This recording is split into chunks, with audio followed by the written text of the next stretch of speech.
اب آئیے تیسری شرط، وَتَوَاصَوْا بِالْحَقِّ، انہوں نے آپس میں یا بہت زیادہ شدت کے ساتھ، باب تفاعل کے اندر دو خواص ہیں، مل جل کر کوئی کام کرنا یا مبالغہ ہوتا ہے بہت شدت سے وہ کام کرنا. میں ان دونوں کے اعتبار سے ترجمہ کروں گا. اور وصیت کا لفظ آتا ہے ہمارے ہاں جب کوئی شخص مرتے ہوئے جو بات کہتا ہے، اہم ترین بات جو سمجھے گا وہی تو کہے گا نا. وہ لوگ آپس میں ایک دوسرے کو حق کی نصیحت کرتے ہیں یا وہ عوام الناس کو حق کی وصیت کرتے ہیں بڑی شدت کے ساتھ. دونوں ترجمے ہو گئے. یہ عمل صالح اور ایمان کا لازمی تیسرا نتیجہ ہے. دیکھیے فزیکل لا بھی یہ ہے، اگر کہیں بھٹی ہے آگ کی تو اس سے حرارت ماحول میں نفوذ کرے گی. اگر برف کی سل رکھی ہوئی ہے تو اسے برودت ٹھنڈک ماحول میں پھیلے گی. اگر کسی میں عمل صالح اور ایمان ہے تو ممکن نہیں ہے کہ اس کی ذات سے نیکی کا پھیلاؤ نہ ہو، نیکی اس کی ذات سے نہ نکلے، نہ دوسروں تک پہنچے. It's a physical phenomenon. Number 2، یہ شرافت اور مروت کا تقاضا ہے. اگر آپ کو اللہ نے ہدایت دی ہے، شیئر اٹ ود ادرس. شرافت، مروت. حضور نے فرمایا لا یؤمن احدکم حتی یحب لاخیہ ما یحب لنفسہ. تم میں سے کوئی شخص مومن نہیں ہو سکتا جب تک کہ وہ اپنے بھائی کے لیے بھی وہی بات پسند نہ کرے جو اپنے لیے پسند کی. اگر تم اسلام لے آئے ہو، ایمان لائے ہو، نیک عمل کر لیے، بھائی اپنے بھائیوں تک پہنچاؤ جن سے تمہیں محبت ہے، جن کے ساتھ خلوص ہے، جن کے ساتھ اخلاص ہے. یہ دوسری بنیاد ہے کہ ایمان اور عمل صالح سے تواصی بالحق خود بخود برآمد ہوگا. اور ایک تیسری بات ہے حمیت، غیرت. میں یہاں آپ کو ایک حدیث سنا رہا ہوں. ایک طویل عرصے تک اپنے زمانہ طالب علمی میں یہ حدیث خطبہ جمعہ میں سنتا رہا. مولانا تھانوی رحمۃ اللہ علیہ نے جو خطبات جمعہ مرتب کی ان میں یہ حدیث ہے. حضور ارشاد فرماتے ہیں اوحى اللہ عز وجل الی جبرائیل علیہ الصلوۃ والسلام ان اقلب مدینۃ کذا وکذا باہلھا. اللہ تعالیٰ نے وحی کے ذریعے سے حکم دیا حضرت جبرائیل کو کہ فلاں فلاں بستیوں کو الٹ دو، تلپٹ کر دو. جیسے سدوم اور عامورہ کی بستیوں پر عذاب آیا تھا ویسا عذاب ان بستیوں کے اوپر لے آؤ. قال فقال، حضور فرماتے ہیں کہ اس پر حضرت جبرائیل نے عرض کیا یا رب ان فیہا عبدک فلان لم یعصک طرفۃ عین. اے اللہ میں اس بستی کو الٹ دوں، اس میں تو تیرا فلاں بندہ بھی ہے جس نے کبھی پلک جھپکنے جتنی دیر بھی کسی گناہ میں بسر نہیں کی. اب آپ کسی آدمی کی نیکی کا تصور کیجئے. یہ گواہی دینے والے کوئی کرائے کے گواہ نہیں ہے جو عدالتوں میں پھرتے رہتے ہیں جو چاہو گواہی دلوا لو، اتنے پیسے چاہیے.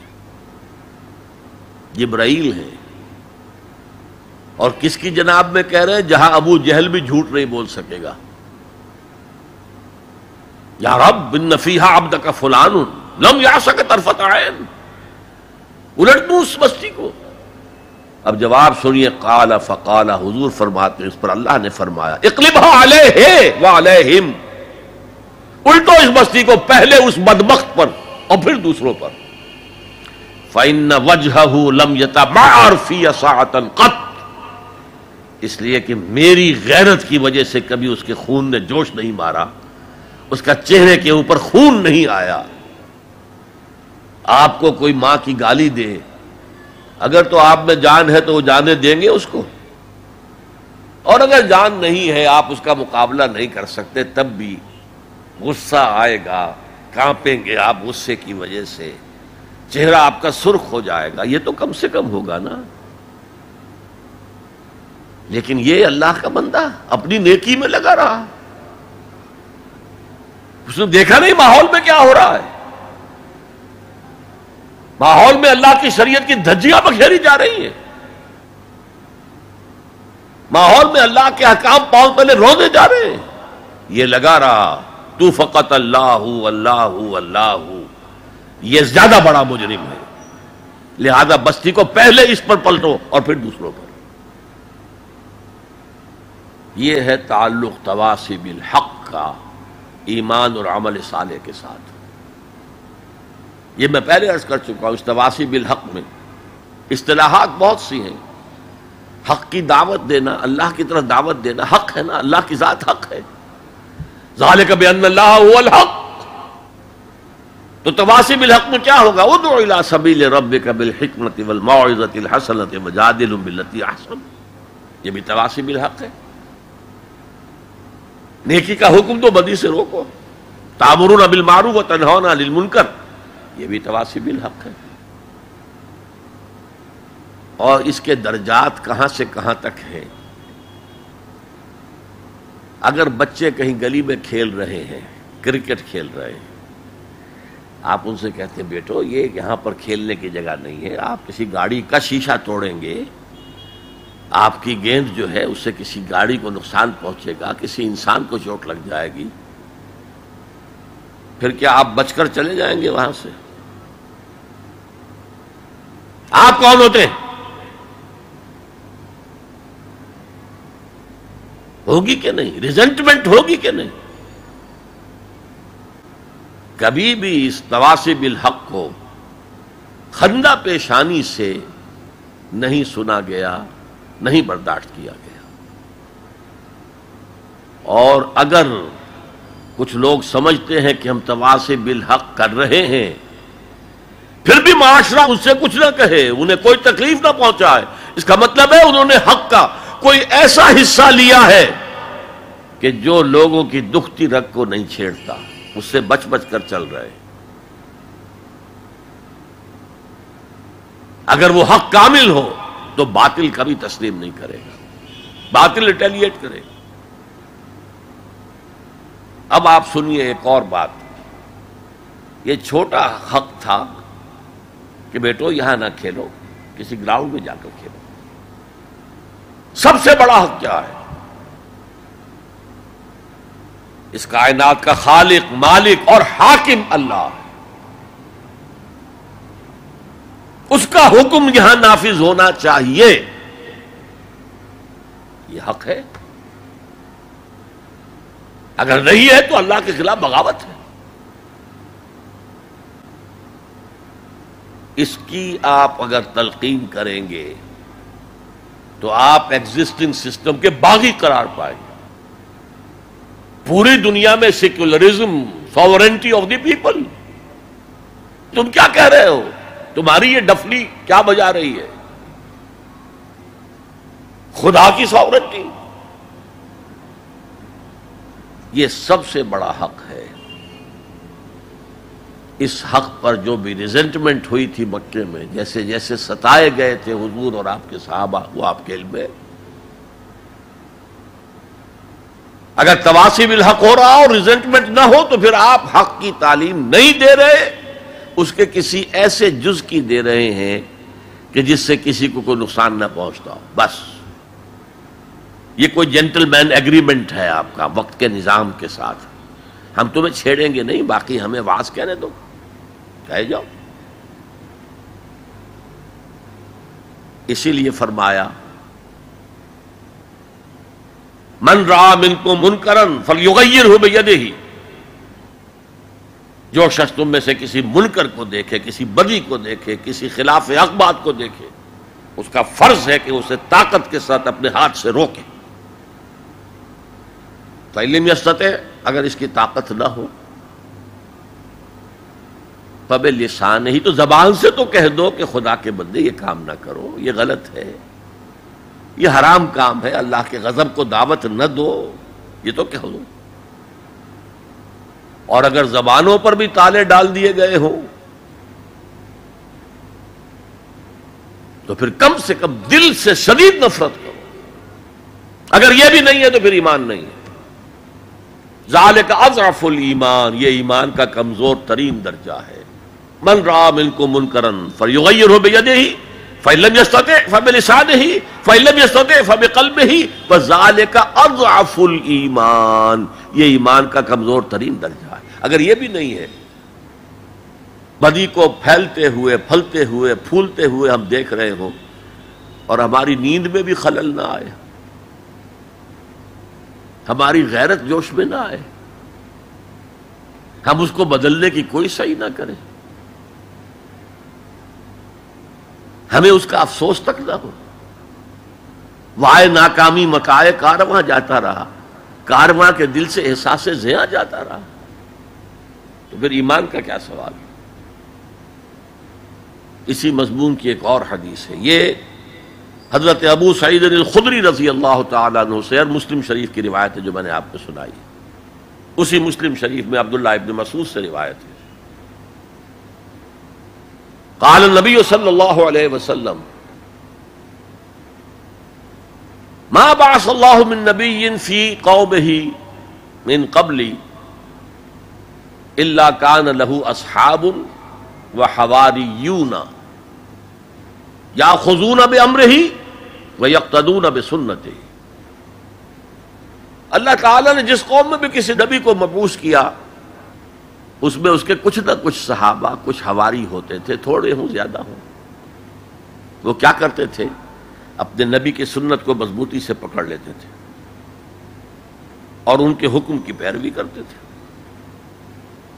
ثم انہا تخلف من بعدہم خلوف، پھر ہمیشہ ایسا ہوتا رہا کہ ان کے بعد ایسے ناخلف پیدا ہو گئے، یقولون ما لا یفعلون ویفعلون ما لا یؤمرون، جو کہتے تھے جو کرتے نہیں تھے، اور کرتے وہ تھے جس کا حکم نہیں دیا گیا۔ میلاد النبی کے جلوس نکل رہے، اللہ کے رسول نے حکم دیا تھا؟